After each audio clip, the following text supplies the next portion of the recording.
저는 63세 나혜진입니다. 그리고 이건 제가 60이 넘어서 다시 사랑에 빠진 이야기입니다. 혜진 씨, 저와 함께 해주시겠어요? 그 남자가 물었을 때 저는 울었습니다. 40년 만에 처음 흘리는 눈물이었어요. 두렵지 않은, 외롭지 않은 행복한 눈물이었죠. 하지만 그 시작은 아주 평범한 봄날의 저녁이었습니다. 그해 4월이었어요. 봄비가 보슬보슬 내리던 저녁. 저는 게스트하우스 거실에 혼자 앉아 차를 마시고 있었습니다. 남편을 먼저 보낸 지 15년. 저는 그렇게 혼자 살아가고 있었죠. 찻잔을 입술에 가져갔을 때 이미 식어 있더군요. 언제 마지막으로 따끈한 차를 마셨는지 기억도 안 났어요. 예약도 없는 비 오는 저녁. 늘 한산했습니다. 그때 현관 벨이 울렸습니다. 처음엔 잘못 들은 줄 알았어요. 이 시간에, 이 날씨에 누가 찾아올까요? 벨이 다시 울렸습니다. 저는 찻잔을 내려놓고 일어났어요. 현관으로 가는 복도가 유난히 길게 느껴졌습니다. 문을 열었습니다. 한 남자가 서 있었어요. 비에 젖은 어깨, 흠뻑 젖은 구두. 하지만 표정은 담담했습니다. 안녕하세요. 차분한 목소리였어요. 방 하나 있을까요? 나이는 저와 비슷해 보였습니다. 60대 중반쯤 단정한 인상이었지만 어딘가 낯설면서도 익숙한 느낌이 들었어요. 네, 있습니다. 들어오세요. 저는 한 발짝 물러섰습니다. 그 남자가 안으로 들어왔어요.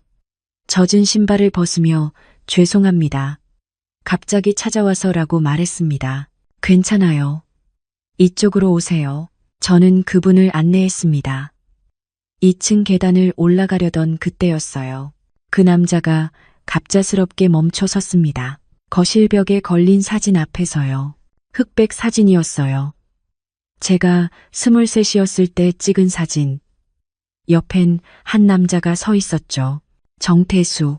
교통사고로 세상을 떠난 제 첫사랑이었습니다. 40년 전 일이에요. 그 낯선 손님은 사진을 바라봤습니다. 5초쯤? 아니, 더 길었을지도 몰라요. 저는 그 뒷모습을 보며 서 있었어요. 왜 저렇게 오래 보는 걸까? 그냥 오래된 사진일 뿐인데. 그러더니 천천히 고개를 돌렸습니다. 저를 봤어요. 그 순간 제 심장이 한 박자 건너뛰었습니다. 그의 눈빛에 뭔가가 있었거든요. 슬픔인지 그리움인지 저도 모를 감정이. 이 사진. 그가 입을 열었습니다. 오래됐네요. 목소리가 낮았어요. 조용했지만 무게가 있었습니다. 저는 순간 숨이 멎는 것 같았어요. 가슴이 쿵 내려앉았죠. 네, 젊었을 때 찍은 거예요. 제 목소리가 떨렸습니다. 왜 떨리는지 저도 몰랐어요. 그 남자는 고개를 끄덕였습니다. 더 이상 사진을 보지 않았어요. 그냥 저를 봤습니다. 제 이름은 윤상호라고 합니다. 윤상호. 그 이름이 귀에 꽂혔습니다. 낯설지 않았어요. 어디선가 들어본 것 같았지만 확실하지 않았습니다. 나혜진입니다. 저는 간신히 대답했어요. 방은 2층 끝입니다. 이쪽으로 오세요. 계단을 올라가는 동안 저는 등 뒤에서 그의 발소리를 들었어요. 천천히, 무겁게 올라오는 발소리. 방문을 열어드렸습니다. 여기입니다. 불편한 건 언제든 말씀하세요. 감사합니다. 윤상호가 방 안으로 들어갔어요. 저는 문을 닫았습니다. 복도에 혼자 서 있을 때 제 손이 떨리고 있더군요. 왜 저렇게 사진을 오래 봤을까? 왜 제 이름을 듣고 아무 말도 안 했을까? 그리고 윤상호라는 이름은 왜 이렇게 낯익은 걸까? 저는 1층으로 내려왔습니다. 거실에 그 사진 앞에 섰어요. 정태수가 웃고 있었습니다. 젊은 제가 그 옆에 서 있었고요. 40년 전 저는 손을 뻗어 사진 테두리를 만졌습니다. 먼지가 손끝에 묻었어요. 그날 밤 저는 잠을 이루지 못했습니다. 침대에 누워 천장만 바라봤어요. 빗소리가 창문을 두드렸습니다. 윤상호, 그 이름이 자꾸 입술에 맴돌았어요. 어디서 들었을까? 정태수가 말했었나? 아니면 다른 누군가? 기억이 나지 않았습니다. 하지만 한 가지는 확실했어요. 그 남자의 눈빛. 사진을 보던 그 눈빛은 그냥 지나가는 손님의 눈빛이 아니었습니다. 다음 날 아침, 저는 평소보다 일찍 일어났어요. 잠을 제대로 자지 못했거든요. 주방에서 아침 준비를 했습니다. 된장찌개를 끓이고 계란을 부치고 반찬을 꺼냈죠. 남편이 살아계실 때 자주 하던 메뉴였어요. 손이 기억하고 있더군요. 7시쯤 되었을 때 계단에서 발소리가 들렸습니다. 윤상호가 내려왔어요. 안녕하세요. 아, 네. 주무시느라 편하셨어요? 네, 감사합니다. 그가 식탁 앞에 앉았습니다. 저는 찌개와 반찬을 차렸어요. 드세요. 잘 먹겠습니다. 윤상호가 숟가락을 들었습니다. 된장찌개를 한 숟가락 떠서 맛을 봤어요. 그러더니 멈췄습니다. 눈을 감았어요. 천천히 삼키더니 한참을 그렇게 있었습니다. 저는 그 모습을 보며 가슴이 두근거렸어요. 왜 저러는 걸까? 맛이 어떠세요? 제가 조심스럽게 물었습니다. 윤상호가 눈을 떴어요. 저를 봤습니다. 이 맛, 그의 목소리가 작아졌습니다. 참 익숙하네요. 익숙하다고요? 혼자 이 집을 운영하세요? 주제를 바꾸듯 그가 물었습니다. 네, 남편을 먼저 보내고 혼자 지낸 지 오래됐어요. 외롭지 않으세요? 갑작스러운 질문이었어요. 보통 처음 만난 사람한테 하는 질문이 아니었죠. 하지만 이상하게 기분이 나쁘지 않았습니다. 오히려 그 질문이 제 마음 깊은 곳을 건드렸어요. 외롭죠. 저는 솔직하게 대답했습니다. 하지만 익숙해졌어요. 15년이면 익숙해지기에 충분한 시간이니까요. 윤상호는 고개를 끄덕였습니다. 더 이상 묻지 않았어요. 우리는 잠시 말없이 밥을 먹었습니다. 그런데 이상했어요. 침묵이 어색하지 않았거든요. 처음 본 사람인데 왠지 편안한 느낌이 들었습니다. 마치 오래전부터 알고 지낸 사람처럼. 찌개 정말 맛있습니다. 윤상호가 말했어요. 예전에 비슷한 맛을 먹어본 적이 있어요. 예전에? 어디서요? 제가 물었습니다. 윤상호가 잠시 망설였어요. 뭔가 말하려다가 멈췄습니다. 옛날에 친구 집에서요. 아주 오래전 일입니다. 그 말에 제 가슴이 쿵 내려앉았어요. 친구 집? 혹시 그 친구분이? 제가 조심스럽게 물으려던 순간이었어요. 윤상호가 자리에서 일어났습니다. 잘 먹었습니다. 오늘 나갔다 올게요. 아, 네. 그는 2층으로 올라갔습니다. 저는 혼자 식탁에 남았어요. 식어가는 찌개를 보며 생각했습니다. 친구 집에서 먹어봤다고요? 그 친구가 혹시 정태수인가요? 하지만 확신할 수 없었어요. 저는 그릇을 치우며 창밖을 봤습니다. 비는 그쳤지만 하늘은 여전히 흐렸어요. 윤상호, 그 이름이 자꾸 맴돌았습니다. 그리고 묘한 예감이 들었어요. 이 사람은 그냥 지나가는 손님이 아니라는, 제 인생에 뭔가 큰 변화를 가져올 사람이라는. 그날 오후, 저는 마당에서 빨래를 널고 있었습니다. 봄바람이 불어왔어요. 축축한 바람이었지만 따뜻했습니다. 혜진 씨, 뒤에서 목소리가 들렸어요. 돌아보니 윤상호가 서 있었습니다. 손에 작은 봉지를 들고 있었어요.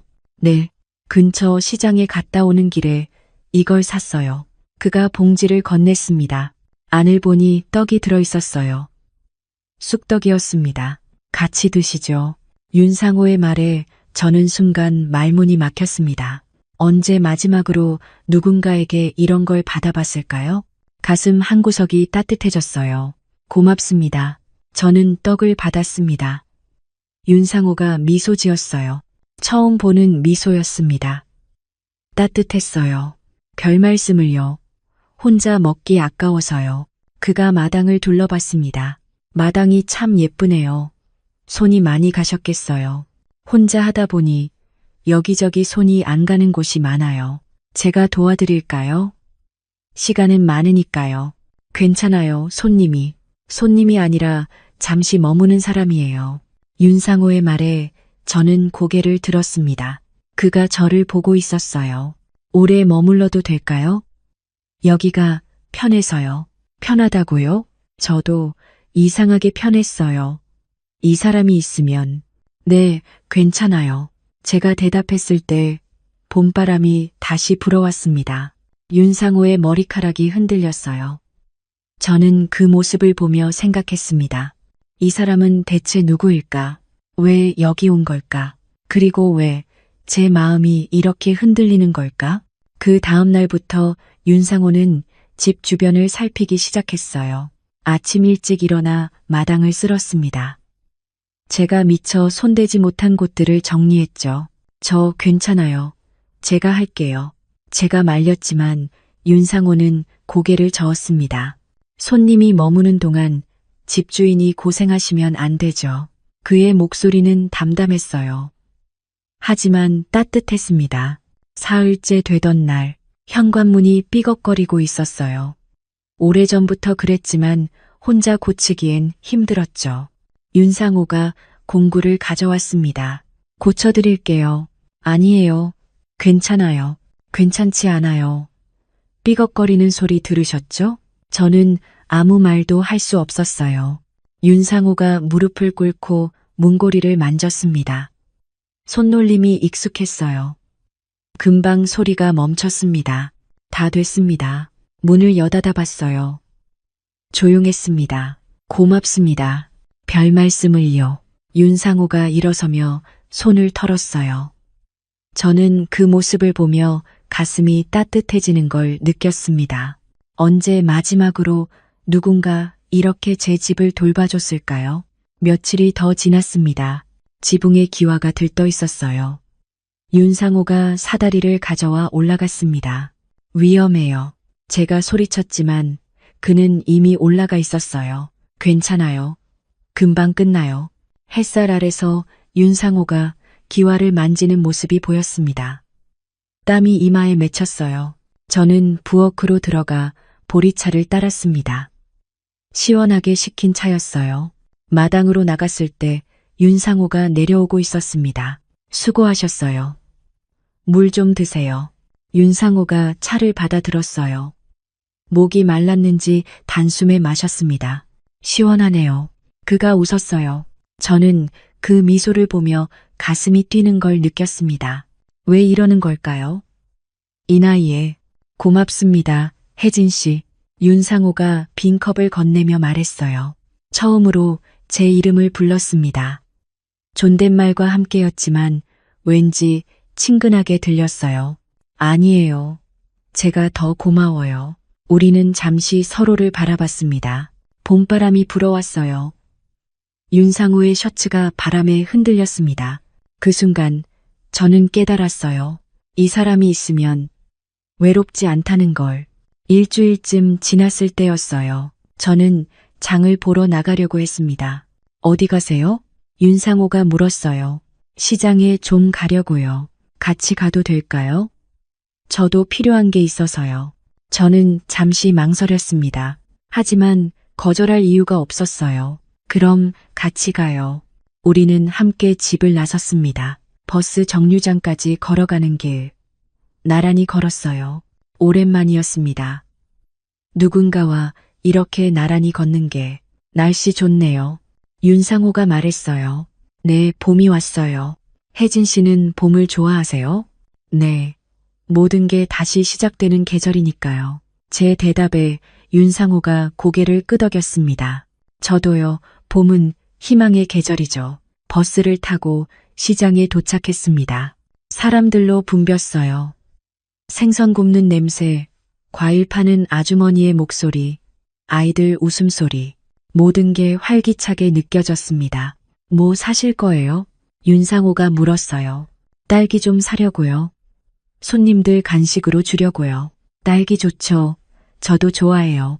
우리는 과일 가게 앞에 섰습니다. 빨간 딸기가 탐스럽게 쌓여 있었어요. 이거 신선해 보이네요. 윤상호가 딸기를 하나 집어들고 살펴봤습니다.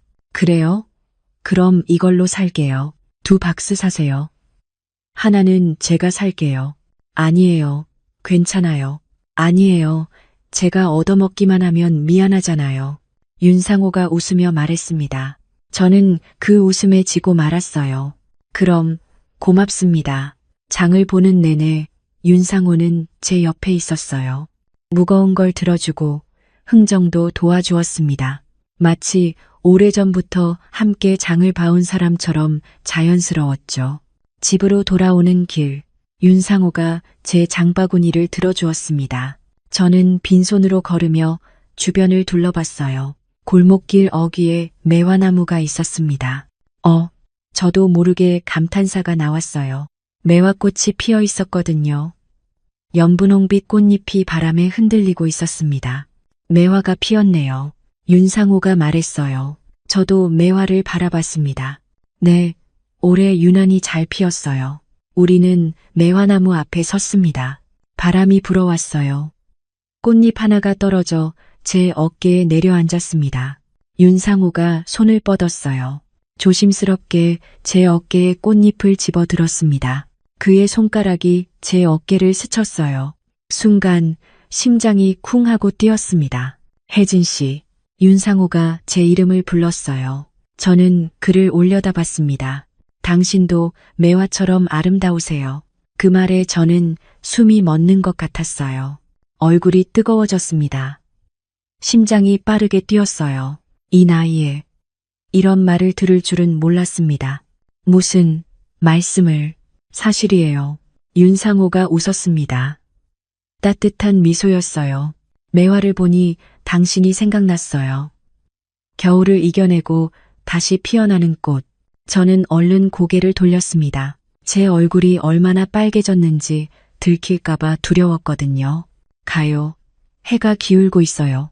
저는 서둘러 걸었습니다. 윤상호가 웃으며 따라왔어요. 집에 도착해서 장을 정리하는데 제 손이 떨리고 있었습니다. 가슴이 두근거렸어요. 창밖의 매화를 바라봤죠. 매화가 저보다 먼저 얼굴이 붉어졌다고 생각했는데 아니었어요. 제가 매화보다 더 붉어진 것 같았습니다. 그날 저녁, 저는 윤상호를 위해 저녁을 준비했어요. 된장찌개를 끓였습니다. 남편이 살아계실 때 자주 해드리던 음식이었죠. 냄비에서 김이 모락모락 올라왔어요. 구수한 냄새가 부엌 가득 퍼졌습니다. 식탁에 반찬을 차렸어요. 계란말이, 시금치나물, 김치, 멸치볶음. 정성스럽게 차리고 있는 제 모습을 보며 생각했습니다. 언제부터 이렇게 정성껏 밥을 차렸을까? 저녁 준비됐어요. 제가 부르자 윤상호가 식당으로 들어왔습니다. 평소보다 표정이 부드러워 보였어요. 오늘 장 보느라 고생 많으셨죠? 아니에요. 오히려 즐거웠어요. 저는 찌개를 상에 올리고 마주 앉았습니다. 둘이서 밥을 먹는 건 이제 익숙해졌어요. 묘하게 어색하면서도 편안한 분위기였습니다. 윤상호가 국을 한 숟가락 떠서 맛을 봤어요. 그러더니 잠시 눈을 감았습니다. 천천히 삼키더군요. 마치 무언가를 떠올리는 듯한 표정이었어요. 이 맛, 윤상호가 조용히 말했습니다. 참 익숙하네요. 저는 고개를 갸우뚱했어요. 예전에도 이런 된장찌개를 드셔보셨나 봐요. 윤상호가 저를 바라봤습니다. 그의 눈빛이 달랐어요. 무언가를 말하려는 듯한, 망설이는 듯한. 네, 그가 입을 열었습니다. 예전에 그의 목소리가 작아졌어요. 정태수 선배네 집에서도 이런 맛이었어요. 딸그랑 제 손에서 젓가락이 떨어졌습니다. 식탁 위에 떨어진 젓가락 소리가 울렸어요. 심장이 멈춘 것 같았습니다. 정태수, 그 이름을 얼마 만에 듣는 건가요?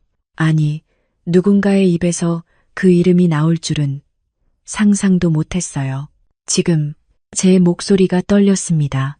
지금 뭐라고 하셨어요? 윤상호는 제 얼굴을 조용히 바라봤어요. 그의 눈빛엔 미안함과 망설임이 동시에 담겨 있었습니다. 정태수 선배를 아시는군요. 제 입술이 떨렸습니다. 어떻게? 숨을 쉬기가 힘들었어요. 어떻게 그 이름을 아세요? 가슴이 두근거렸습니다. 아니, 두근거린다는 표현으론 부족했어요. 심장이 터질 것처럼 빠르게 뛰었죠. 저는 윤상호가 천천히 말했습니다. 태수 형의 대학 후배였습니다. 그 순간 세상이 멈춘 것 같았어요. 같은 과는 아니었지만 동아리에서 자주 만났어요. 윤상호의 말이 천천히 이어졌습니다. 저는 숨을 참은 채 그의 말을 들었어요. 정태수, 제 첫사랑, 23세 교통사고로 세상을 떠난 그 사람. 40년이 넘는 시간 동안 제 마음 깊숙한 곳에 묻어둔 이름. 형은 윤상호가 계속 말했습니다. 늘 당신 이야기를 했어요. 그의 목소리가 부드러웠어요. 얼마나 예쁜지, 얼마나 착한지. 윤상호가 미소 지었어요. 쓸쓸한 미소였습니다. 형이 돌아가시기 전날 저를 만났어요. 저는 입술을 꽉 깨물었어요. 눈물이 핑 돌았거든요.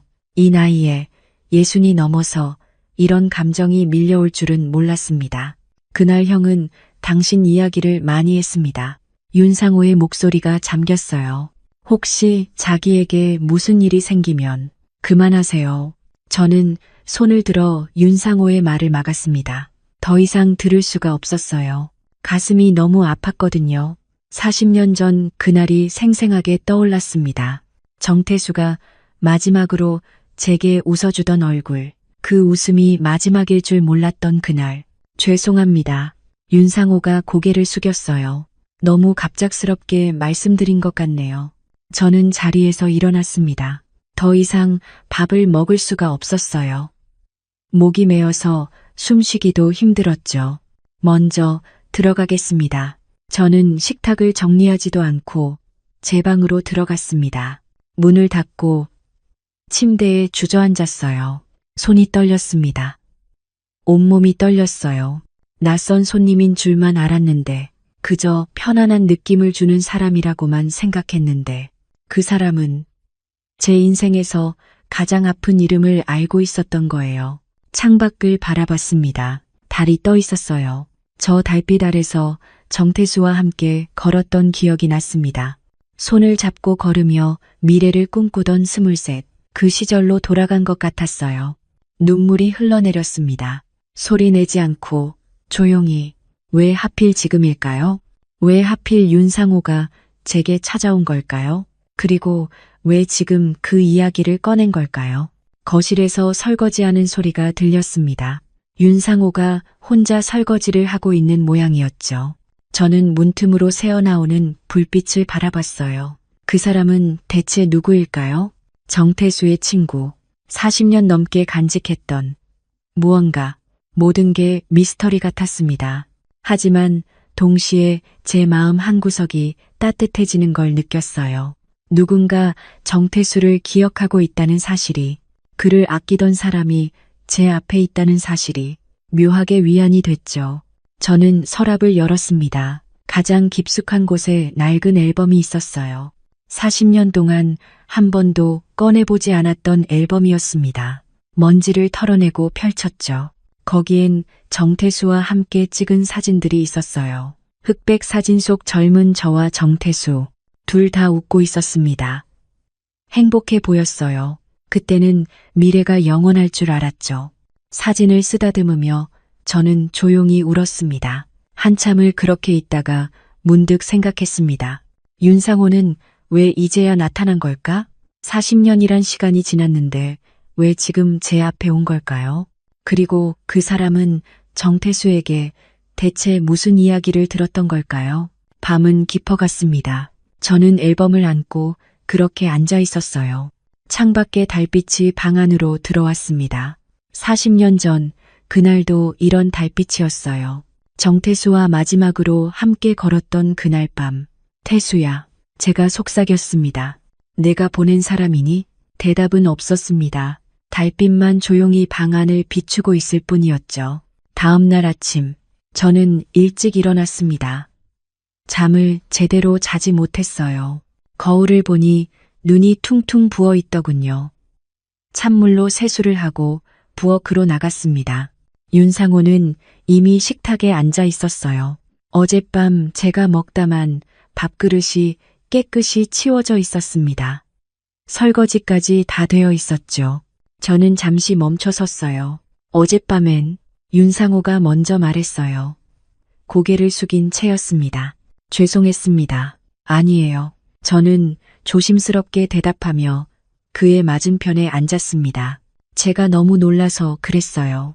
침묵이 흘렀어요. 서로 할 말을 찾지 못한 채 어색한 정적만 흘렀죠. 혜진 씨, 윤상호가 제 이름을 불렀습니다. 저는 그를 바라봤어요. 당신이 궁금해할 것 같아서 말씀드립니다. 그의 목소리가 진지했어요. 저는 오랫동안 당신을 찾고 있었어요. 제 심장이 뛰었습니다.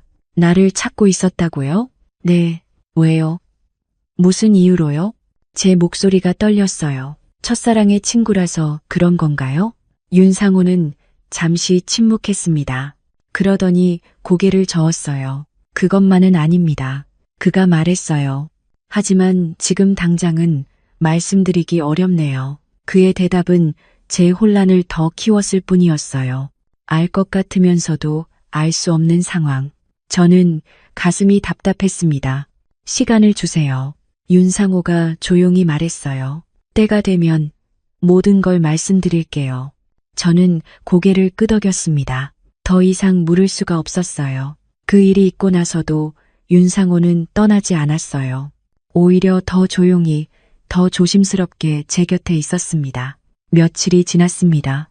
어느 날 오후 저는 마당에서 빨래를 널고 있었어요. 혜진 씨, 뒤에서 윤상호의 목소리가 들렸습니다. 네, 지붕 좀 봐도 될까요?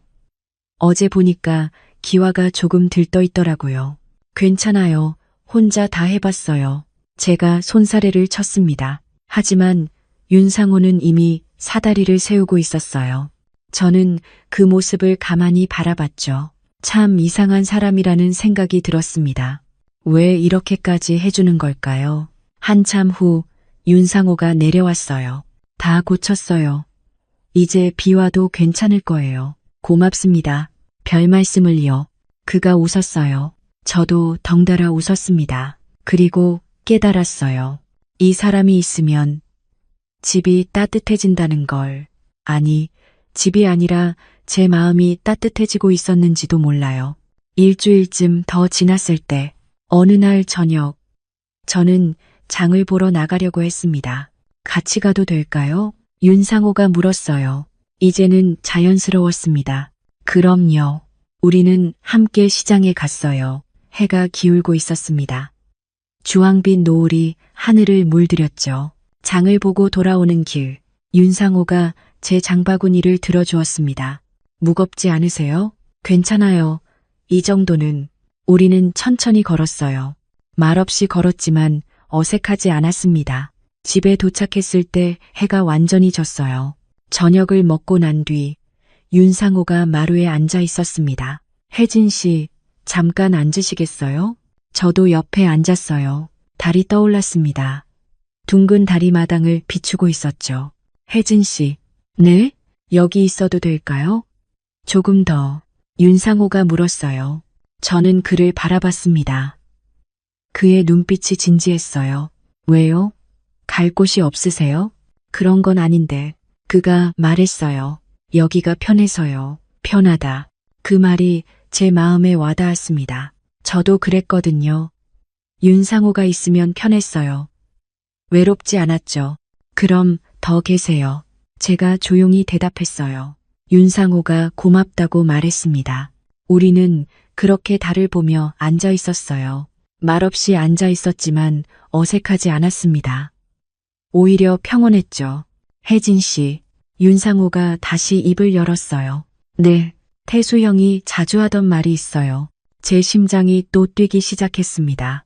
혜진이는 달빛 같은 사람이라고. 윤상호의 목소리가 부드러웠어요.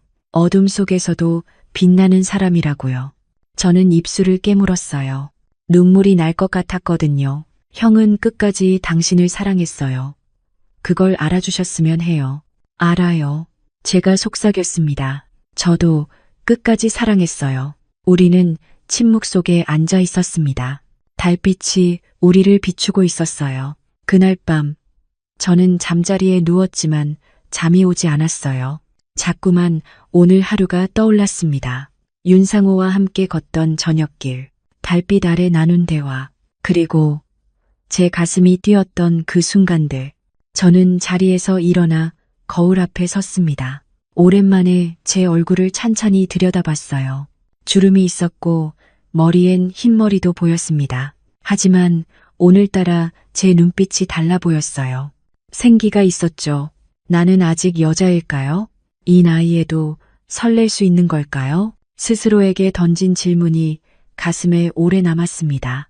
며칠 후, 제 친구 김미숙이 놀러 왔습니다. 미숙이는 저와 같은 동네에 사는 친구예요. 입이 좀 가볍지만 정은 많은 친구죠. 혜진아, 요즘 표정이 왜 이렇게 좋아? 미숙이가 제 얼굴을 들여다보며 물었어요. 저는 웃으며 고개를 저었습니다. 그래, 별일 없는데. 거짓말. 뭔가 있어. 혹시 남자 생겼어? 미숙이의 말에 저는 얼굴이 화끈거렸어요. 무슨 소리야? 차나 마셔. 그때 윤상호가 밖에서 들어왔습니다. 미숙이가 눈을 동그랗게 떴어요. 어머, 저분이 누구세요? 손님이에요. 며칠째 묵고 계시는. 아, 그래? 미숙이는 원래 사교적인 성격이었어요. 저는 윤상호를 소개했습니다. 윤상호 씨, 제 친구 김미숙이에요. 안녕하세요. 윤상호가 공손하게 인사했어요. 미숙이도 인사를 받았죠.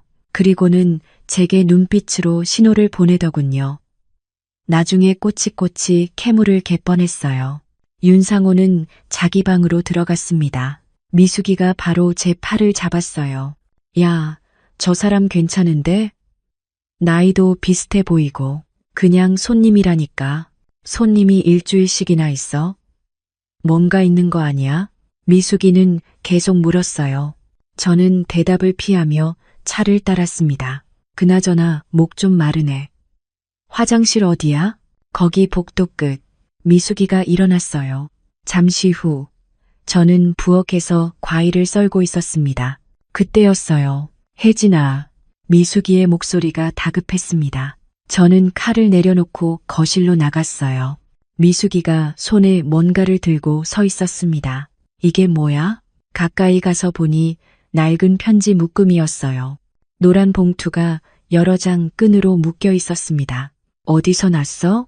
소파 옆에 가방이 열려 있길래 떨어져 있어서 주우려다가 봤는데 미숙이가 편지를 제게 건넸습니다. 저는 떨리는 손으로 받았어요. 첫 번째 봉투를 보는 순간 숨이 멎었습니다. 거기엔 분명히 적혀 있었어요. 혜진에게 친숙한 필체였습니다.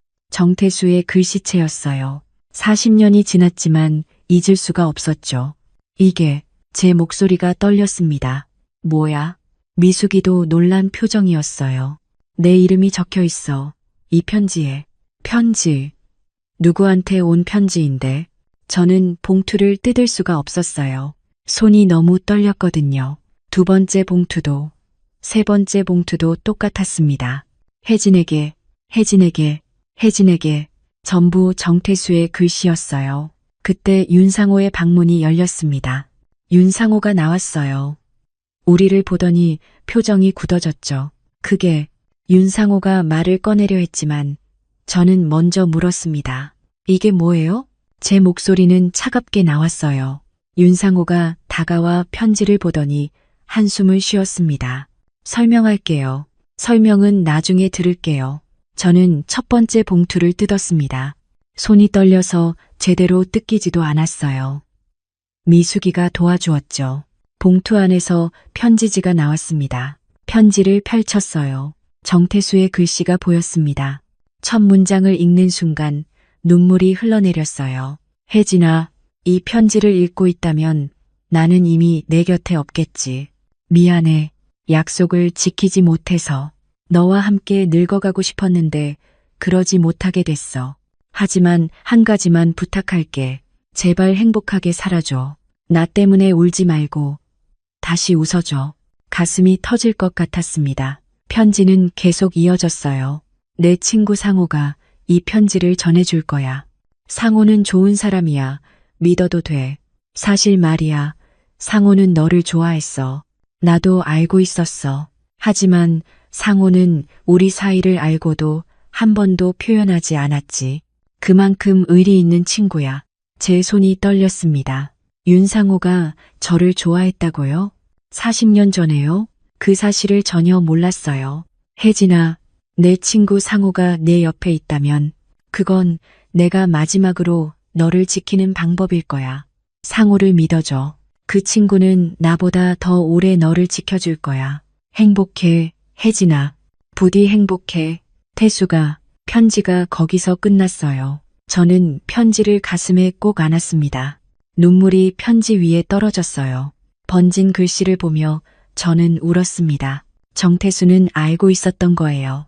윤상호의 마음을, 그리고 자신이 없는 세상에서 저를 지켜줄 사람이 필요하다는 것도, 그래서 윤상호에게 부탁했던 거죠. 혜진 씨, 윤상호의 목소리가 들렸습니다. 저는 그를 올려다봤어요. 눈물로 범벅이 된 얼굴로. 이걸 왜 지금까지 숨겼어요?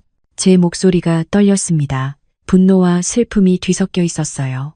40년 동안이나 이걸 가지고 있었던 거예요? 왜요? 왜 진작 전해주지 않았어요? 윤상호가 입을 열었어요. 그의 목소리도 떨리고 있었습니다. 그때는 그가 말했어요. 당신이 다시 웃을 수 있길 바랐어요. 태수 형이 마지막으로 남긴 부탁이었거든요. 무슨 소리예요? 형이 돌아가시고 나서 저는 당신을 찾았어요. 윤상호의 말이 이어졌습니다. 하지만 당신은 너무 힘들어 보였어요. 매일 울고 아무것도 먹지 않고. 그의 목소리가 잠겼어요. 그런 당신에게 이 편지를 전해줄 수가 없었습니다. 저는 그때가 떠올랐어요. 정태수가 세상을 떠난 직후 저는 정말 죽고 싶었습니다. 밥도 안 먹고 방에만 틀어박혀 있었죠. 그래서 숨긴 거예요. 네. 당신이 조금이라도 회복될 때까지 기다리려고 했어요. 윤상호가 계속 말했어요. 하지만 시간이 지나면서 더 전해주기 어려워졌습니다. 40년이란 시간이 흘렀고 당신은 결혼도 하셨고 그걸 이제야 전해준다고요? 제 목소리가 커졌습니다. 그동안 나는 얼마나 괴로웠는지 알아요? 마지막 인사도 제대로 못했어요. 미숙이가 제 어깨를 잡았어요. 혜진아, 진정해. 하지만 저는 진정할 수가 없었어요. 당신이 뭔데 그런 판단을 한 거예요? 제가 소리쳤습니다. 제가 편지를 받을지 말지는 제가 결정할 문제였어요. 윤상호는 아무 말도 하지 못했습니다. 그저 고개를 숙이고 서 있을 뿐이었죠. 나가주세요. 제가 말했어요. 혜진 씨, 지금 당장 나가주세요. 더 이상 보고 싶지 않아요. 윤상호는 잠시 망설이다가 고개를 끄덕였습니다. 그리고는 방으로 들어가 짐을 챙기기 시작했어요.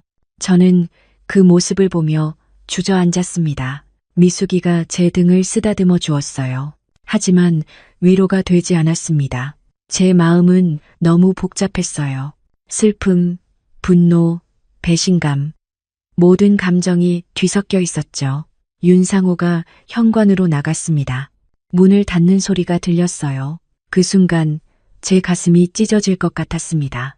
편지를 꽉 쥐고 저는 소리 내어 울었어요. 왜 이런 일이 생긴 걸까요? 다시 피어나기 시작한 제 마음은 이렇게 또 무너지는 걸까요? 정태수의 편지를 읽으며 저는 40년 전 그날로 돌아갔습니다. 동시에 지금 떠나간 윤상호를 생각했어요. 제 마음은 혼란스러웠습니다. 너무나도 혼란스러웠어요. 윤상호가 떠난 후 미숙이도 돌아갔어요. 혼자 남은 집은 너무 조용했습니다. 저는 거실 소파에 앉아 편지를 내려다봤죠. 정태수의 필체가 흐릿하게 보였어요. 눈물 때문이었습니다. 밖에서 빗소리가 들렸어요. 언제부터 비가 내렸는지 모르겠더군요. 창문을 타고 빗줄기가 흘러내렸습니다. 저는 그 소리를 들으며 생각했어요. 윤상호는 지금 어디로 갔을까? 비를 맞으며 걷고 있을까? 가슴이 답답했습니다. 화가 났던 건 맞아요. 40년 동안 편지를 숨겼다는 사실이 너무 억울했죠. 하지만 동시에 다른 감정도 있었어요. 미안함, 후회, 그리움. 제 마음이 너무 복잡했습니다. 저는 편지를 다시 펼쳤어요. 처음엔 너무 충격을 받아서 제대로 읽지 못했거든요. 이번엔 천천히 한 글자, 한 글자 읽었습니다. 혜진아, 제발 행복하게 살아줘. 나 때문에 울지 말고 다시 웃어줘. 정태수의 목소리가 들리는 것 같았습니다. 그의 따뜻한 목소리가 귓가에 맴돌았죠. 상호를 믿어줘. 그 친구는 나보다 더 오래 너를 지켜줄 거야. 저는 손으로 입을 막았어요. 울음이 터져나올 것 같았거든요. 정태수는 마지막 순간까지 저를 걱정했던 거예요. 제가 행복하길 바랐던 거죠. 그리고 윤상호에게 저를 부탁했던 거예요. 저는 소파에서 일어나 마루로 나갔습니다. 비가 거세게 내리고 있었어요. 마당에 빗물이 고였습니다. 저는 마루에 앉아 비를 바라봤어요. 윤상호의 얼굴이 떠올랐습니다. 처음 만났을 때 그의 눈빛, 사진 앞에서 멈춰섰던 모습, 집을 고쳐주던 따뜻한 손길, 시장에서 함께 웃던 얼굴, 매화 앞에서 해준 말, 당신도 매화처럼 아름다우세요. 모든 게 스쳐 지나갔습니다. 제가 뭘 한 걸까요? 그 사람을 내쫓았어요. 비 오는 날 밤에 아무데도 갈 곳 없는 사람을, 40년 동안 저를 생각하며 살아온 사람을, 정태수의 부탁을 지키려고 애썼던 사람을, 가슴이 미어졌습니다. 빗소리보다 제 심장이 더 크게 울리고 있었어요. 쿵쿵거리는 심장 소리가 귓가에 울렸습니다. 저는 현관으로 달려갔어요. 문을 열고 밖을 내다봤습니다. 어둠뿐이었어요. 윤상호의 모습은 보이지 않았죠. 비만 세차게 내릴 뿐이었습니다. 윤상호 씨, 저는 소리쳤어요. 하지만 대답이 없었습니다. 빗소리만 들렸죠. 저는 문을 닫고 다시 마루에 앉았어요. 젖은 발자국이 현관에 남아 있었습니다. 윤상호가 남기고 간 흔적이었죠. 저는 그 발자국을 바라보며 또 울었어요. 밤은 깊어갔습니다. 저는 잠을 이룰 수가 없었어요. 계속 편지를 읽고 또 읽었습니다. 정태수의 마지막 부탁, 윤상호에 대한 신뢰, 제가 행복하길 바라는 간절한 마음. 새벽이 되어서야 비가 그쳤어요. 창밖이 조금씩 밝아졌습니다. 저는 거울을 봤어요. 눈이 퉁퉁 부어 있었죠. 하룻밤 사이에 더 늙은 것 같았습니다. 저는 윤상호의 방으로 갔어요. 문을 열자 정리된 방이 보였습니다. 침대는 깨끗하게 정돈되어 있었어요. 책상 위에 쪽지가 하나 놓여 있더군요. 혜진 씨, 오랫동안 함께 있어서 행복했습니다. 미안합니다. 상호. 짧은 글이었어요. 하지만 그 안에 담긴 마음이 느껴졌습니다. 저는 쪽지를 꼭 쥐었어요. 그날 하루 종일 저는 멍하니 있었습니다. 아무것도 할 수가 없었어요. 밥도 먹지 못했죠. 마루에 앉아 마당만 바라봤습니다. 저녁 무렵 미숙이가 전화를 걸어왔어요. 혜진아, 괜찮아? 응, 괜찮아. 거짓말이었어요. 전혀 괜찮지 않았습니다. 그 사람 찾아봐. 후회할 걸. 미숙이의 말이 제 가슴을 찔렀어요. 맞아요. 후회할 거예요. 아니, 이미 후회하고 있었습니다. 전화를 끊고 저는 결심했어요. 윤상호를 찾아야겠다고, 사과해야겠다고, 제 진심을 전해야겠다고. 하지만 어디로 가야 할까요? 윤상호가 어디 있는지 몰랐어요. 연락처도 몰랐죠. 저는 그제야 깨달았습니다. 저는 윤상호에 대해 아무것도 모른다는 걸. 그날 밤 저는 편지를 다시 펼쳤어요. 정태수의 마지막 말을 읽으며 생각했습니다. 정태수는 알고 있었어요.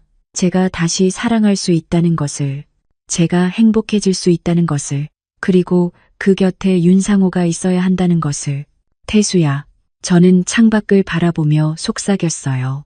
미안해. 내가 보내준 사람을 내가 밀어냈어. 혼잣말이 허공에 흩어졌습니다. 그리고 저는 다시 한번 다짐했어요. 윤상호를 꼭 찾아야겠다고. 제 마음을 전해야겠다고. 늦었지만 아직 늦지 않았다고. 저는 그렇게 믿고 싶었습니다. 사흘을 그렇게 보냈어요. 윤상호를 찾으려고 애썼지만 방법이 없었습니다. 미숙이에게 물어봐도 모른다고 했죠. 저는 매일 현관문만 바라봤어요. 혹시 돌아오지 않을까 하는 기대를 안고서요. 나흘째 되던 날 아침, 미숙이가 급하게 전화를 걸어왔어요. 혜진아, 윤상호 씨 찾았어. 제 심장이 뛰었습니다. 어디? 시내 여관에 있대. 내가 아는 언니가 그 여관 주인이거든. 어제 윤상호 씨가 체크인 했다던데. 주소 알려줘. 지금 바로 갈게. 저는 전화를 끊자마자 옷을 갈아입었어요. 거울을 봤습니다. 머리를 빗고 립스틱도 발랐죠. 손이 떨렸어요. 긴장됐거든요. 현관을 나서며 편지를 가방에 넣었습니다. 정태수의 편지, 그리고 윤상호의 쪽지. 시내까지 버스를 타고 갔습니다. 30분쯤 걸렸어요. 그 시간이 너무 길게 느껴졌죠. 창밖을 보며 저는 생각했어요. 뭐라고 말해야 할까? 어떻게 사과해야 할까? 버스에서 내려 여관으로 걸어갔습니다. 작은 2층 건물이었어요. 주인 아주머니가 저를 알아보고 방 번호를 알려줬죠. 2층 203호예요. 근데 아까 나가시더라고요. 어디로 가셨는지 아세요? 글쎄요. 말씀은 안 하셨는데. 저는 일단 여관 앞 벤치에 앉기로 했어요. 윤상호가 돌아올 때까지 기다리기로 한 거죠. 1시간쯤 지났을까요? 멀리서 윤상호가 걸어오는 게 보였습니다. 손에 봉지를 들고 있었어요. 저는 자리에서 일어났습니다. 다리가 떨렸죠. 윤상호가 저를 봤어요. 걸음을 멈추더군요. 우리는 그렇게 서로를 바라봤습니다. 몇 초였을까요? 아니, 영원처럼 느껴졌어요. 혜진 씨, 윤상호가 먼저 말했어요. 저는 입술을 깨물었습니다. 울컥하는 감정을 참으려고요. 미안해요. 제가 먼저 사과했어요. 목소리가 떨렸습니다. 제가 너무 심하게 대했어요. 당신 마음도 모르고. 아니에요. 윤상호가 고개를 저었어요. 제가 잘못했죠. 진작 말씀드렸어야 했는데. 저는 한 발 다가갔습니다. 편지 다시 읽었어요. 여러 번 읽었어요. 그랬군요. 이제 알겠어요. 제 목소리가 떨렸습니다. 당신이 왜 내 곁에 있었는지, 당신이 얼마나 오래 기다려왔는지. 윤상호의 눈빛이 흔들렸어요. 정태수가 당신을 보냈죠. 나를 지켜달라고. 저는 계속 말했습니다. 그리고 당신은 40년 동안 그 약속을 지키려고 했던 거죠. 혜진 씨, 고마워요. 저는 눈물을 닦았어요. 정말 고마워요. 그리고 미안해요. 윤상호도 눈시울이 붉어져 있었습니다. 이제 그만 돌아와요. 제가 말했어요. 집으로. 윤상호가 미소 지었어요. 따뜻한 미소였습니다. 오랜만에 보는 그 미소였죠. 정말 괜찮으세요? 네. 저는 고개를 끄덕였습니다. 이젠 알았어요. 당신이 얼마나 오래, 얼마나 깊이 기다려왔는지. 우리는 잠시 침묵했습니다. 그러다 윤상호가 천천히 말했어요. 혜진 씨, 할 말이 있어요. 네. 사실 저는. 그의 목소리가 떨렸습니다. 40년 전부터 당신을 좋아했어요. 제 가슴이 뛰었어요. 알아요. 편지에 나와 있었어요. 아니, 그게 아니라. 윤상호가 저를 똑바로 봤습니다. 지금도 좋아해요. 아니, 사랑해요. 그 순간 세상이 멈춘 것 같았어요. 태수 형을 통해서 당신을 처음 봤을 때 한눈에 반했어요. 윤상호의 고백이 이어졌습니다. 하지만 형이 당신을 좋아한다는 걸 알았죠. 그래서 마음을 숨겼어요. 그의 눈빛이 진지했어요. 형이 세상을 떠난 후에도 당신은 제게 닿을 수 없는 사람이었어요. 당신은 형만 사랑했으니까요. 상호 씨, 40년 동안 당신을 찾았어요. 당신이 웃을 수 있을 때까지 기다렸어요. 그의 목소리가 떨렸어요. 그런데 막상 당신 앞에 섰을 때 어떻게 말해야 할지 몰랐어요. 저는 그의 손을 잡았어요. 윤상호가 놀란 표정으로 저를 봤습니다. 이제는 당신을 볼게요. 제가 말했어요. 제대로. 혜진 씨, 정태수는 제 첫사랑이에요. 평생 잊지 못할 거예요. 저는 계속 말했습니다. 하지만 이제는 알아요. 태수가 당신을 보낸 이유를. 눈물이 흘러내렸어요. 당신과 함께 다시 시작하라고. 다시 사랑하라고. 윤상호의 눈에도 눈물이 맺혔어요. 저도 제 목소리가 떨렸습니다. 저도 당신이 좋아요. 그 말에 윤상호가 제 손을 꼭 잡았습니다. 따뜻한 손이었어요. 고맙습니다, 혜진 씨. 우리는 말없이 손을 잡고 서 있었습니다.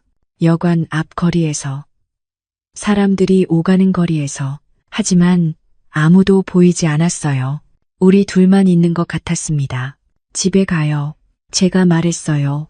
윤상호가 고개를 끄덕였습니다. 우리는 함께 버스 정류장으로 걸어갔어요. 손을 잡은 채로요. 버스 안. 우리는 나란히 앉아 있었습니다. 창밖으로 풍경이 지나갔어요. 윤상호가 조용히 말했어요. 태수 형을 통해 당신을 처음 봤을 때가 기억나요. 언제였어요? 대학 축제 날이었어요. 형이 당신 손을 잡고 걷고 있었죠. 윤상호가 미소 지었어요. 당신이 웃고 있었어요. 그 웃음이 너무 예뻤어요. 저는 그때를 떠올렸습니다. 정태수와 손을 잡고 걸었던 그날. 그날 밤 형이 저한테 물었어요. 혜진이 예쁘지 않냐고. 윤상호의 목소리가 부드러웠어요. 저는 대답할 수가 없었어요. 예쁘다고 하면 제 마음이 들킬 것 같았거든요. 그렇게 오래, 네, 그렇게 오래 좋아했어요. 버스가 정류장에 멈췄습니다. 우리는 함께 내렸어요. 집까지 걸어가는 길, 윤상호가 제 손을 놓지 않았습니다. 저도 놓지 않았어요. 집 앞에 도착했을 때 해가 지고 있었습니다. 주황빛 노을이 하늘을 물들였어요. 들어가요. 제가 말했어요. 우리 집에. 윤상호가 웃었습니다. 네, 집에 가요. 우리는 함께 현관문을 열고 들어갔습니다. 마당에 매화나무가 보였어요. 꽃은 이미 다 졌지만 초록잎이 돋아나고 있었습니다. 매화가 다시 피겠네요. 윤상호가 말했어요. 네, 내년 봄에 또 피겠죠. 저는 매화나무를 보며 말했습니다. 우리도 다시 시작하는 거예요. 윤상호가 제 어깨를 감쌌어요. 저는 그의 품에 기대었습니다. 노을빛 아래서 우리는 그렇게 서 있었어요. 40년을 기다린 사랑. 이제야 시작된 우리의 봄. 그날 저녁, 저는 정태수의 사진 앞에 섰습니다. 40년 전 그 흑백 사진. 태수야, 저는 조용히 속삭였어요. 고마워. 좋은 사람을 보내줘서. 사진 속 정태수가 웃고 있었습니다. 마치 잘했어 라고 말하는 것 같았어요. 저는 사진을 쓰다듬었습니다. 그리고 윤상호가 있는 거실로 돌아갔어요. 윤상호가 차를 끓이고 있었습니다. 혜진 씨, 차 드세요. 고마워요. 우리는 마루에 앉아 차를 마셨어요. 밤하늘에 별이 빛나고 있었습니다. 상호 씨, 네, 앞으로 잘 부탁해요. 제 말에 윤상호가 환하게 웃었어요. 저야말로요. 우리는 손을 맞잡았습니다. 별빛 아래서 40년의 기다림이 끝나고 새로운 시작이 열리는 밤이었습니다. 그 후로 며칠이 지났어요. 저와 윤상호는 함께 시간을 보내며 서로를 알아갔습니다. 그는 매일 아침 저를 위해 차를 끓여주었어요. 저는 그가 좋아하는 된장찌개를 끓여줬죠. 작은 일상들이 쌓여갔습니다. 어느 날 저녁, 저는 결심했어요. 아들 민재에게 말해야겠다고. 민재는 미국에서 일하고 있었어요. 1년에 한두 번 한국에 오는 게 전부였죠. 저는 전화기를 들었습니다. 손이 떨렸어요. 아들이 뭐라고 할까 걱정됐거든요. 하지만 용기를 내야 한다는 걸 알았어요. 여보세요, 엄마. 민재의 목소리가 들렸습니다. 저는 심호흡을 했어요. 민재야, 엄마가 할 말이 있어. 무슨 일이에요? 목소리가 이상한데. 엄마가. 저는 잠시 말을 멈췄습니다. 엄마가 좋은 사람을 만났단다. 전화 너머로 침묵이 흘렀어요. 긴 침묵이었습니다. 저는 가슴이 두근거렸죠. 엄마, 무슨 말씀이세요? 민재의 목소리가 조심스러웠어요. 엄마 나이에 이상하게 들릴 수도 있어. 하지만 정말 좋은 분이야. 제 목소리가 떨렸습니다. 엄마를 잘 대해주시고 엄마가 외롭지 않게 해주시는 분이야. 그 사람이 누구세요? 윤상호 씨라고 해. 엄마랑 나이가 비슷하고 아주 좋은 분이야. 또다시 침묵이 흘렀습니다. 저는 민재의 반응이 두려웠어요. 아들이 반대하면 어떡하나 싶었죠. 엄마, 민재가 입을 열었어요. 이번엔 행복하셨으면 좋겠어요. 그 말에 저는 눈물이 났습니다. 아들이 이해해 준 거예요. 제 행복을 바라준 거죠. 고맙다 민재야. 괜찮으세요? 정말 좋은 분이세요? 응, 정말 좋은 분이야. 엄마를 오래 지켜봐 주신 분이야. 그럼 됐어요. 엄마가 행복하시면 저도 좋아요. 전화를 끊고 나서 저는 한참을 울었어요. 기쁜 눈물이었습니다. 아들의 축복을 받았다는 게 너무 감사했죠. 거실로 나갔을 때 윤상호가 마루에 앉아 있었어요. 민재한테 전화했어요. 제가 말했습니다. 윤상호가 긴장한 표정으로 저를 봤어요. 뭐라고 하던가요? 행복하라고 했어요. 윤상호의 얼굴이 환해졌습니다. 정말요? 네. 아들이 축복해줬어요. 윤상호가 일어나 제 손을 잡았어요. 고맙습니다. 혜진 씨. 뭐가요? 저를 받아줘서요. 저야말로 고마워요. 우리는 손을 맞잡고 마루에 앉았습니다. 밤하늘에 달이 떠 있었어요. 둥근 보름달이었습니다. 혜진 씨, 윤상호가 제 이름을 불렀어요. 네, 저와. 그의 목소리가 떨렸습니다.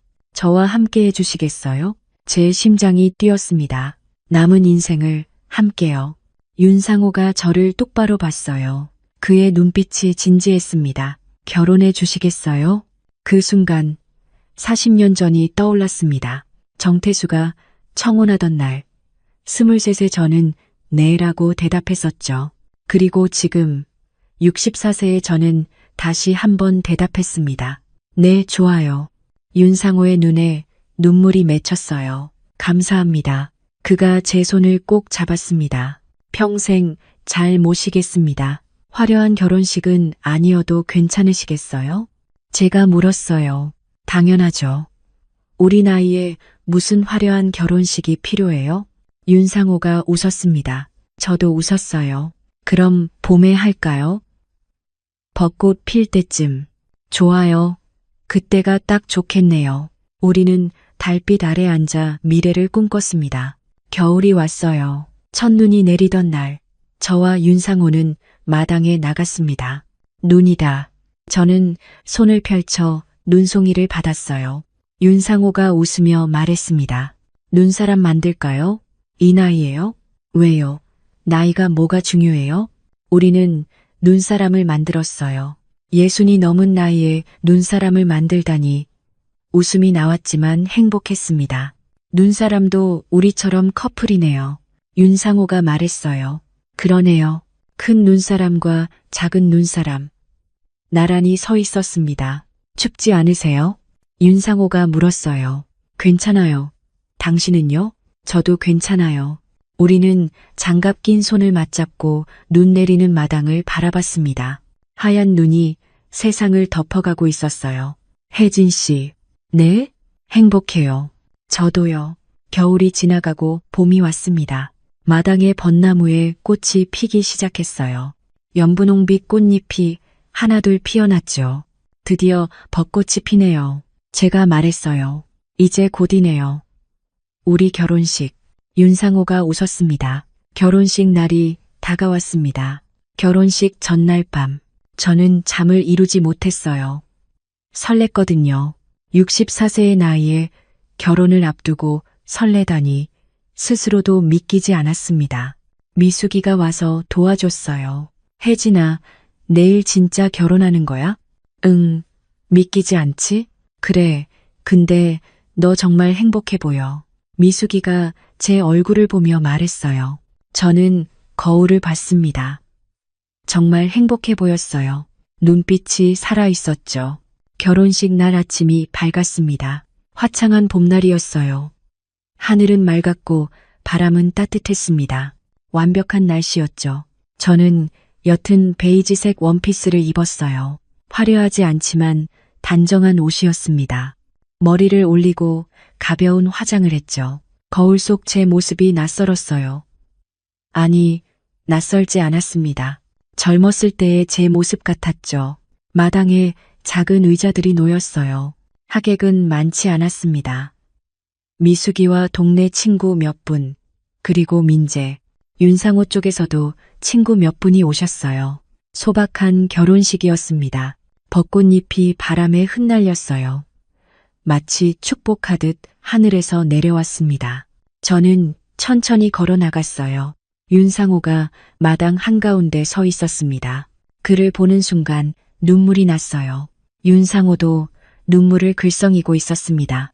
우리는 서로를 바라보며 걸어갔죠. 주례는 없었어요.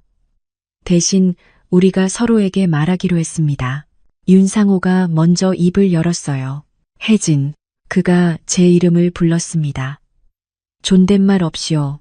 40년을 기다렸습니다. 그의 목소리가 떨렸어요. 당신이 다시 웃을 수 있을 때까지, 당신이 행복할 수 있을 때까지. 눈물이 그의 뺨을 타고 흘러내렸습니다. 이제 제 곁에서 함께 웃어주세요. 남은 인생 함께 걸어가겠습니다. 저는 눈물을 닦으며 말했어요. 상호 씨, 아니, 상호. 처음으로 존댓말 없이 그의 이름을 불렀습니다. 당신은 내 인생의 마지막 손님이었어요. 제 목소리가 떨렸습니다.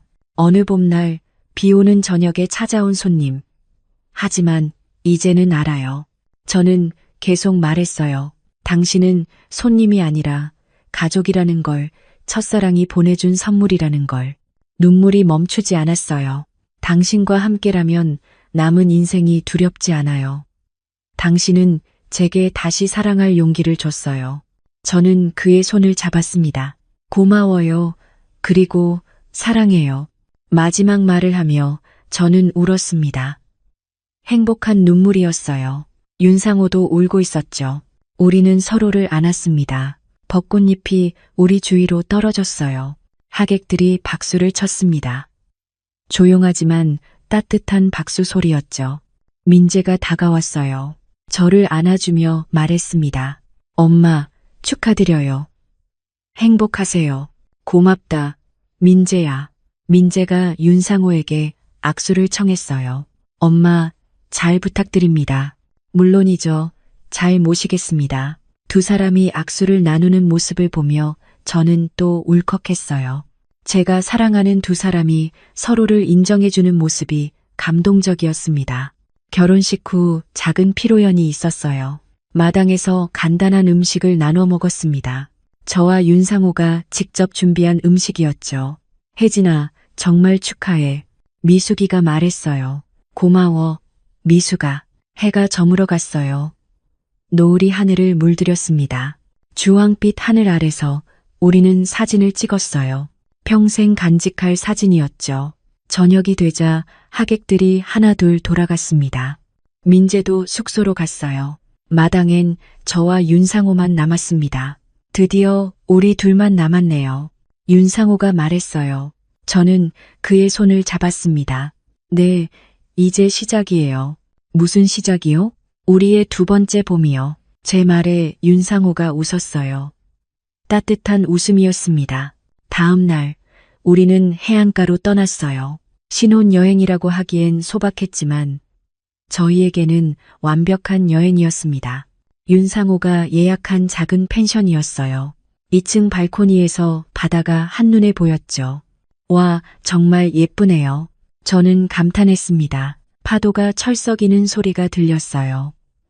갈매기들이 날아다니고 있었죠. 마음에 드세요? 네, 너무 좋아요.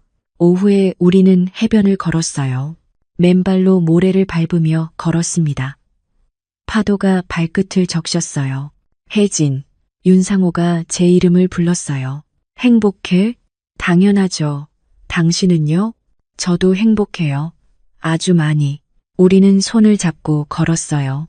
저녁이 되었습니다. 펜션에서 준비해준 해산물 요리를 먹었어요. 식사 후 우리는 발코니로 나갔습니다. 해가 지고 있었어요. 하늘이 주황빛으로 물들었습니다. 노을이 아름답네요. 정말 그래요. 우리는 나란히 서서 노을을 봤습니다. 말없이 서 있었지만 어색하지 않았어요. 오히려 평화로웠죠. 밤이 되었어요. 달이 떠올랐습니다. 둥근 보름달이 하늘에 걸렸어요. 달빛이 바다를 비췄습니다. 파도에 반사된 달빛이 반짝였죠. 우리는 방으로 들어왔어요. 첫날 밤이었습니다. 저는 긴장됐어요. 64세 나이에 첫날 밤을 맞이하다니. 윤상호도 긴장한 것 같았어요. 그가 창문을 열었습니다. 바닷바람이 들어왔어요. 혜진, 네, 당신 곁에 있으면. 그의 목소리가 부드러웠어요. 내 세월이 따뜻해집니다. 저는 그에게 다가갔습니다. 저도 그래요. 당신과 함께라면 시간이 따뜻해요. 윤상호가 제 손을 잡았어요. 그리고 천천히 끌어안았습니다. 저는 그의 품에 안겨 눈을 감았어요. 우리 오늘 인생의 봄을 다시 맞은 것 같아요. 제가 속삭였습니다. 윤상호가 제 이마에 입을 맞췄어요. 맞아요. 지금이 우리의 봄이에요. 그날 밤 창밖으로 달빛이 들어왔어요. 파도 소리가 들렸습니다. 우리는 서로를 안고 있었죠. 64세였지만 그날 밤만큼은 젊었어요. 주름진 손을 맞잡았을 때 저는 느꼈습니다. 사랑은 나이와 상관없다는 걸, 시간이 지나도 설렐 수 있다는 걸, 다시 시작할 수 있다는 걸. 윤상호의 심장 소리가 들렸어요. 제 심장도 빠르게 뛰고 있었습니다. 우리는 30년 전으로 돌아간 것 같았어요. 아니, 어쩌면 그때보다 더 설렜는지도 몰라요. 그날 밤은 길었습니다. 우리는 많은 이야기를 나눴어요. 살아온 이야기, 외로웠던 순간들, 서로를 그리워했던 시간들, 모든 것을 나눴죠. 40년을 기다렸어요. 윤상호가 말했어요. 미안해요. 늦게 알아봐서. 아니에요. 지금이 딱 맞는 시기예요. 그의 말이 맞았어요. 지금이 딱 맞는 시기였습니다. 새벽이 왔어요. 동쪽 하늘이 밝아오기 시작했습니다. 우리는 발코니로 나가 일출을 봤어요. 해가 수평선 너머로 떠올랐습니다. 붉은 해가 떠올랐어요. 바다가 황금빛으로 물들었습니다. 새로운 하루가 시작되네요. 제가 말했어요. 윤상호가 제 어깨를 감쌌습니다. 우리의 새로운 인생도 시작되는 거죠. 네, 그렇네요. 그 빛을 보며 저는 생각했어요. 사랑은 정말 나이에 상관없이 다시 찾아오는구나. 저는 64세 나이에 그걸 배웠습니다. 지금 이 순간 결혼하고 1년이 지났어요. 저는 게스트하우스 마루에 앉아 있습니다. 윤상호는 마당에서 꽃에 물을 주고 있어요. 저는 그 모습을 보며 미소 짓습니다. 그날 밤이 아직도 생생해요. 달빛, 파도 소리, 윤상호의 따뜻한 품, 모든 게 어제 일 같습니다. 창밖에 매화나무를 봅니다. 올해도 꽃이 피었어요. 분홍빛 꽃잎이 바람에 흔들리고 있습니다. 저처럼요. 다시 피어난 꽃처럼요. 여보, 윤상호가 저를 부릅니다. 이제는 자연스러워요. 여보, 라는 호칭이. 네, 지금 갈게요. 저는 자리에서 일어납니다. 누군가 저에게 물어본다면 저는 말할 거예요. 사랑에는 나이가 없다고, 언제든 다시 시작할 수 있다고, 용기만 있다면요. 정태수가 보내준 선물. 윤상호. 그는 정말 그런 사람이었어요. 그리고 저는 그 선물을 소중히 받아들였습니다. 지금도, 앞으로도, 계속요. 사랑은 끝나지 않습니다. 형태만 바뀔 뿐이에요. 첫사랑은 기억 속에, 두 번째 사랑은 현실 속에, 둘 다 제 인생의 일부예요. 그리고 그걸로 충분합니다. 저는 윤상호가 있는 마당으로 걸어갑니다. 그가 웃으며 손을 뻗어요. 저도 손을 내밉니다. 우리의 손이 맞잡힙니다. 오늘도, 내일도, 그 다음 날도 우리의 이야기는 계속됩니다. 함께요.